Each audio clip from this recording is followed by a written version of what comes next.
ဒီနဲ့တခြားဆက်ခရက်တော့ငါမလုပ်နဲ့လေကျွန်တော်ကလေပြီးမေးကွက်ပါတမယာရီကကျွန်တော်ရဲ့ရောင်ချယ်တွေကိုဖေရှားပေးပြီးတခြားကအညစ်အကြေးတွေကိုတိုက်ချပေးမှာမို့လို့ပါမဟုတ်ဘူးဆိုတာနဲ့တမယာရီနှစ်ကိုလာမလိမ့်ပါနဲ့ကျွန်တော်ကဂျိုင်းအောက်ကအမဲကွက်တွေပါမဟုတ်ဘူးဆိုတာကဆဲတေတွေကိုဖေရှားပေးပြီးတမယာတီးကအသားအရည်ကို2ဆင့်လောက်အထိအမြန်ဆုံးဖြူဝင်းလာအောင်လုပ်ပေးမှာမို့လို့ပါကျမတို့ဘောကိုဒင်းချင်းနဲ့နွေးမက်လာမကပ်ပါနဲ့လို့တောင်းပန်ပါတယ်ကျမတို့ကပေါင်တွင်းသားအမဲကွက်တွေပါဒင်းချင်းမှာပါတဲ့လက်တဲ့အစ်စ်ကရောင်ချယ်တွေကိုဖေရှားပေးပြီးနွေးကတော့တိတိတသာဖြူဝင်းသွားအောင်လုပ်ပေးမှာပါအာလူးကွင်းနဲ့တော့နာမပုတ်ပါနဲ့ကျွန်တော်ကဒူးမဲကွက်တွေပါအာလူးမှာပါတဲ့အင်ဆိုင်တွေကအမဲဆက်တွေကိုနှိမ့်မိစေပြီးရက်တစ်ပတ်အနေနဲ့အတွင်းမှာအသားအရည်ကိုပြန်ညီသွားစေမှာပါတခြားနဲ့တံမြာစခရက်ကိုကျွန်တော်အပေါ်မသုံးပါနဲ့ကျွန်တော်ကတထောင်စစ်အမဲကွက်ပါ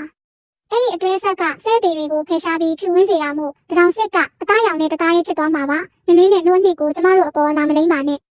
နွေးမှာပါတဲ့ကာကူမင်ကအသားကိုလင်းစေပြီးနှိုးကတော့နူးညံ့သွားစေပါတယ်အသားရောင်ညီသွားစေပြီးအသားရည်ကိုလည်းအာဟာရဖြစ်စေမှာပါ